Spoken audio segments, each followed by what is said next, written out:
Ouais, j'aurais aimé continuer sur ma lancée, mais moi je pense que j'avais vraiment besoin de bien travailler. J'ai beaucoup bossé sur le plan physique. J'avais une discussion avec le coach où je devais énormément bosser pour rattraper tout mon retard. Et le match de Pau a bien évidemment y contribué avec mes premières 90 minutes. Aujourd'hui, tu penses que tu es à 100%? Non, non, sincèrement, je pense pas que je sois à 100%. Je me sens bien, mais je suis pas à 100%. Alors, le coach disait que tu avais été toi, durement touché physiquement par donc, le virus. Mhm. Tu peux nous en parler un petit peu ou Non, je peux en parler. Bah, ça a été compliqué. J'ai eu perte de goût et d'odorat que je viens à peine de retrouver, donc là, pour le moment, ça va. Après, j'ai eu beaucoup de fatigue. Je faisais vraiment que de dormir et j'ai perdu aussi un peu de poids. C'était vraiment dur. c'était d'autant plus dommageable parce que tu faisais une bonne prépa, quoi. Ouais, je me sentais vraiment bien dans le groupe et ça arrivait 2 jours avant le premier match de la saison, donc c'était vraiment un coup. Alors, je te fais une rentrée en fanfare hein, parce que tu rentres face à Auxerre avec ce fameux but. Alors, on focalise surtout sur la conclusion, mais tu es au départ de l'action, tu fais une amortie de la tête, tu fais un sombrero. C'était un but un peu brésilien, hein. Ouais, ouais, bah après j'ai eu aussi de la réussite et j'avais aussi l'envie énorme déjà d'avoir retrouvé le groupe et mes coéquipiers, c'était extrêmement très important pour moi et surtout j'avais envie de stopper cette spirale. J'avais dit au groupe que je pensais que c'était vraiment le bon moment pour gagner. Si je m'abuse, par exemple, c'est ton tout premier but en tout, hein. Ouais, c'est mon tout premier but. Ouais. Tu parlais de bonjour Steven, tu parlais de tes symptômes un petit peu, tu dis que tu n'es pas encore à 100%, tu sens que c'est long ce processus. Bon, les sportifs, tu es un des seuls ici à avoir vraiment des symptômes, mais tu sens que ça va mettre du temps, que tu es encore fatigué, que tu as du mal à. Non, non, franchement, je suis plus du tout fatigué. C'est juste que sur le plan physique, j'ai énormément de retard par rapport aux autres parce qu'ils ont vraiment beaucoup travaillé. Mais après, sinon, sur le plan physique, ça va. Ça a surtout été le goût et l'odorat qui ont mis du temps à revenir. Bonjour Steven. Dans ce système en 3-5-2 mis en place donc, par le coach Garand, comment tu te sens toi, en piston sur le côté droit? Bah, je pense que c'est un poste fait pour moi. J'aime être porté vers l'avant et on va dire que je défends un peu moins. C'est là où j'ai quelques difficultés et je pense que jouer piston, c'est vraiment le poste idéal pour moi. Je peux attaquer, déborder, apporter offensivement, donc c'est là où je m'éclate. Steven, tu as pu, alors malgré tout, prendre un peu de recul et voir ce nouveau TFC, même avec un peu de Mm. distance. Un club, t'en faisais partie l'an dernier qui a bien souffert. Quel regard tu portes toi, sur cette nouvelle équipe? Est-ce que tu sens que tout est digéré, que la saison dernière est oubliée, qu'il y a moyen de faire quelque chose cette année-là? Ouais, la saison dernière est totalement digérée. Vraiment totalement digérée. Il y a vraiment un nouveau souffle. Je pense que, bon, peut-être pas au vu des résultats, vous le sentez, mais nous on le ressent vraiment à l'intérieur. Tout se passe vraiment très bien. Il y a eu beaucoup de choses qui sont mises en place.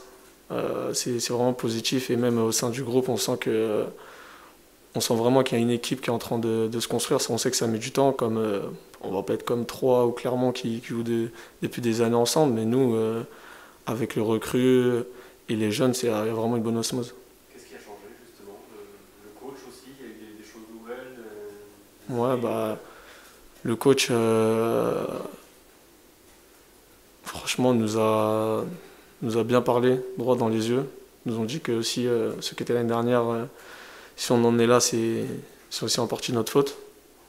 Et nous a fait comprendre que ça y est, maintenant, c'est le passé et qu'il y a un futur pour la ville de Toulouse, pour le club, pour nous.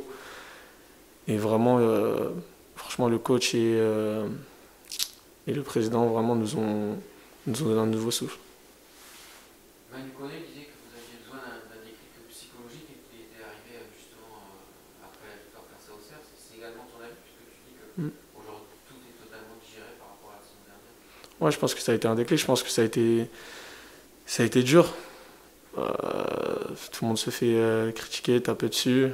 Toulouse et la ville de Toulouse en général. Et on est en partie responsable. Et je pense que cette victoire nous a vraiment fait du bien. J'ai rarement vu un vestiaire pareil à la fin du match. Les gens sourire ou être heureux, quoi. Alors que ça doit être quelque chose normalement de, on va pas dire basique, mais on s'est rendu compte que c'est compliqué de gagner des matchs. Même là, on perdait 1-0, on n'a toujours pas lâché.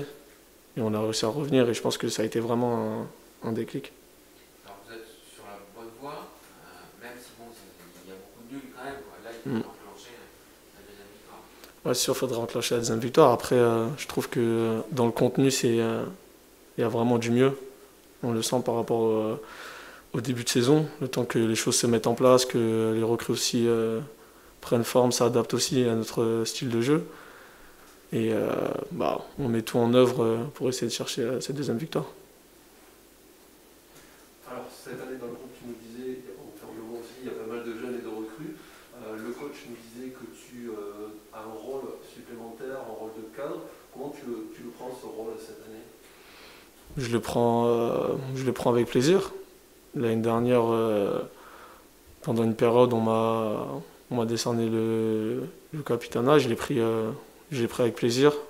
C'est un rôle qui me tient à cœur de discuter avec que ce soit les étrangers ou les jeunes, leurs ressentis. Et je pense que je suis assez sociable, donc s'il y a quelque chose qui ne va pas, je peux aller en parler au coach ou ainsi de suite, j'arrive bien à faire le lien. Justement, il y aura quelques absents, dont le capitaine qui ne sera pas là ce week-end sur le déplacement à Ajaccio. Est-ce qu'il y a dans ton optique justement un rôle à remplacer ce capitaine? Non, franchement, non, pas du tout. Pas du tout. Je vais être comme d'habitude, parler à mes coéquipiers. Il n'y aura pas de changement, peu importe qui sera capitaine. Ça... Le déplacement à Ajaccio, justement, on sait qu'ils ont mal démarré malgré une bonne saison l'an passé. Comment tu vois cette rencontre avec un déplacement en Corse qui n'est jamais facile? C'est un déplacement très très compliqué là-bas. C'est que leur début de saison est un peu mitigé par rapport à leur saison de l'année dernière. Mais c'est une très bonne équipe avec beaucoup de valeur et des genres de percussion aussi. Ça a été un match compliqué, mais c'est à nous de bien l'aborder. Est-ce que Steven, ce contexte, ça vous donne encore davantage envie d'aller chercher cette victoire à l'extérieur qui vous manque et qui continuerait de propulser votre saison dans le bon sens? Ouais, c'est exactement ça. Ça serait que montrer je dirais une très bonne image de nous à l'extérieur. C'est que ça a été compliqué. Et je pense que pour continuer à performer, ça serait l'idéal. T'as des souvenirs perso, toi, de matchs en Corse? Ça a plutôt bien marché pour toi ou pas? Non.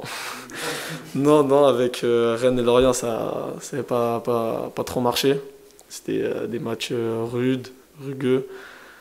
C'était compliqué.